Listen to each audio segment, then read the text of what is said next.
आरएसवीआई info capsule पर ये है आरएसवीआई न्यूज अपडेट्स। आइए सुनते हैं देश विदेश की प्रमुख खबरें और सबसे पहले अंतर्राष्ट्रीय खबरें। ऑस्ट्रेलिया में होटल की छत पर हेलीकॉप्टर क्रैश, 400 लोगों को निकाला गया, पायलट समेत 2 की मौत। ऑस्ट्रेलिया के केनर्स शहर में एक हेलीकॉप्टर होटल की छत से टकराकर दुर्घटनाग्रस्त हो गया। इसके तुरंत बाद आपातकालीन दल को बुलाया गया। पुलिस ने तुरंत पूरे होटल को खाली करा दिया। करीब 400 लोगों को निकाल लिया गया है। ऑस्ट्रेलियाई मीडिया के मुताबिक हादसे में पायलट और उसमें सवार एक अन्य व्यक्ति की मौत हुई है। केनर्स की पहचान ऑस्ट्रेलिया के प्रमुख पर्यटक शहर के रूप में होती है।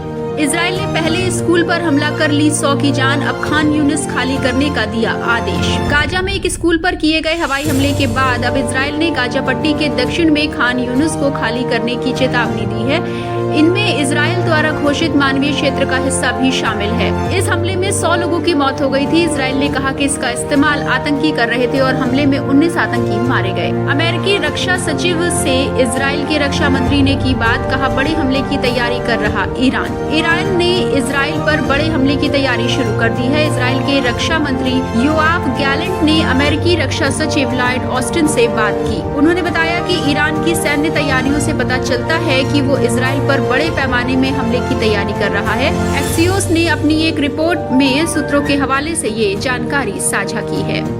ज़पोरिजिया परमाणु संयंत्र पर ड्रोन से हमला, कई धमाकों के बाद उठा काला धुआं, जेलेंस्की का रूस पर आरोप। कई धमाकों के बाद रूस के कब्जे वाले ज़पोरिजिया परमाणु संयंत्र में काला धुआं उठता देखा गया है। संयुक्त राष्ट्र परमाणु निगरानी संस्था अंतर्राष्ट्रीय परमाणु ऊर्जा एजेंसी ने ये जानकारी साझा की है। जानकारी के मुताबिक एक कूलिंग टावर पर कथित ड्रोन ने हमला किया, जिससे ज़पोरिजिया परमाणु संयंत्र में एक कूलिंग टावर क्षतिग्रस्त हो गया। हालांकि इससे परमाणु सुरक्षा पर कोई खतरा नहीं मंडराया है। चुनाव में डोनाल्ड ट्रंप की बढ़ी मुश्किलें, जहां हुआ था हमला, कमला हैरिस वहां भी आगे। अमेरिकी राष्ट्रपति चुनाव डेमोक्रेटिक पार्टी की उम्मीदवार कमला हैरिस तेजी से बढ़त बना रही हैं। वो रिपब्लिकन पार्टी के उम्मीदवार पूर्व राष्ट्रपति डोनाल्ड ट्रंप के पेंसिल्वेनिया राज्य में भी आगे निकल गई हैं, जहां उन पर एक रैली के दौरान हमला हुआ था। न्यूयॉर्क टाइम्स और सिएना पॉलिस द्वारा कराए गए सर्वे के अनुसार कमला हैरिस पेंसिल्वेनिया, मिशिगन और विस्कॉन्सिन में पूर्व अमेरिकी राष्ट्रपति डोनाल्ड ट्रंप से 4 अंकों से आगे चल रही हैं। ये थी प्रमुख अंतर्राष्ट्रीय खबरें। आइए अब जुड़ते हैं भारत के साथ और सुनते हैं राष्ट्रीय खबरें।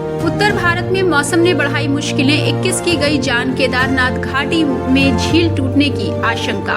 उत्तर भारत में तेज वर्षा और भूस्खलन के कारण दुश्वारियों का दौर जारी है। तेज बारिश के कारण अलग अलग राज्यों में हुए हादसों के चलते 21 लोगों की मौत हो गई है। राजस्थान में सबसे ज्यादा 14 मौतें हुई हैं। इनमें से 7 की मौत बाणगंगा नदी में बहने के दौरान हुई है। बिहार में वर्षा के कारण हुए हादसों में 5 लोगों की जान गई है। केंद्रीय मंत्री अन्नपूर्णा देवी ने 21 राज्यों के मंत्रियों के साथ की पहली बैठक। केंद्रीय महिला बाल विकास मंत्री अन्नपूर्णा देवी ने राज्यों के महिला एवं विकास और सामाजिक कल्याण मंत्रियों के साथ बैठक कर जारी योजनाओं की प्रगति जानी। इस दौरान केंद्रीय बाल विकास मंत्रालय की प्रमुख पहलों के लिए भविष्य की कार्यनीतियों की समीक्षा पर भी ध्यान केंद्रित किया गया। राज्यसभा में एनडीए को स्पष्ट बहुमत मिलने की उम्मीद, 12 सीटों पर 3 सितंबर को होगा उपचुनाव। अगले महीने 12 सीटों के लिए होने वाले उपचुनाव के बाद भाजपा के नेतृत्व वाले राजग को राज्यसभा में स्पष्ट बहुमत हासिल होने की उम्मीद है। इससे भाजपा को वक्फ विधेयक जैसे प्रमुख बिलों को मंजूरी दिलाने में मदद मिलेगी। उच्च सदन की इस समय प्रभावी ताकत 229 है। इसमें भाजपा के 87 सांसद हैं और उनके सहयोगियों के साथ ये संख्या 105 है।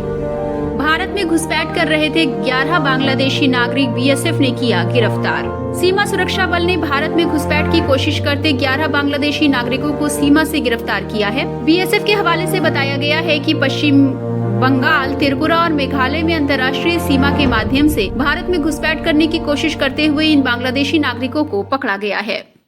बांग्लादेशी हिंसा से मेघालय के गांव में बढ़ रही चिंता, रात भर निगरानी कर रहे ग्रामीण, बीएसएफ की निगरानी में खेल रहे बच्चे। बांग्लादेश में शेख हसीना के प्रधानमंत्री पद से इस्तीफा देने और उनके देश छोड़ने के बाद फैली अशांति से मेघालय में अंतर्राष्ट्रीय सीमा से कुछ मीटर दूरी पर बसे एक गाँव के लोग सीमा पार से घुसपैठ की आशंका को लेकर काफी चिंतित हैं। एक रिपोर्ट के अनुसार ईस्ट खासी हिल्स जिले के गांव के लोग बांग्लादेश को उनके गांव से अलग करने वाली बांस की बाड़ को मजबूत करने में लगे हैं और रात भर जागकर निगरानी कर रहे हैं। इस गांव में 90 से अधिक लोग रहते हैं, जिन्होंने सीमा पार से होने वाले मामूली अपराधों को रोकने के लिए कोविड महामारी के दौरान सीमा पर बांस की एक पतली बाड़ लगा दी थी।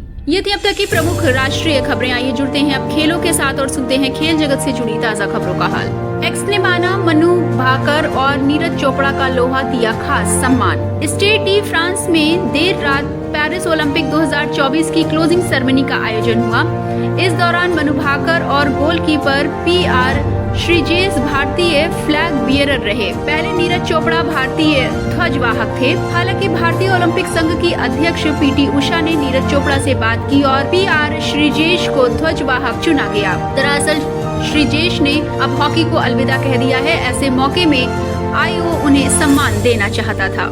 पाकिस्तान के खिलाफ टेस्ट सीरीज के लिए बांग्लादेश की टीम का ऐलान। स्टार तेज गेंदबाज और अनुभवी बल्लेबाज की हुई वापसी। पाकिस्तान के खिलाफ 2 टेस्ट मैचों की सीरीज के लिए बांग्लादेश की टीम का ऐलान हो गया है। 16 सदस्यीय टीम में तेज गेंदबाज तस्कीन अहमद और अनुभवी कीपर मुशफिकुर रहीम की वापसी हुई है। टेस्ट सीरीज की शुरुआत 21 अगस्त से होगी। पहला मुकाबला रावलपिंडी में खेला जाएगा। दूसरा 30 अगस्त को कराची में शुरू होगा। टेस्ट सीरीज के लिए बांग्लादेश की 12 अगस्त को टीम पाकिस्तान जाएगी।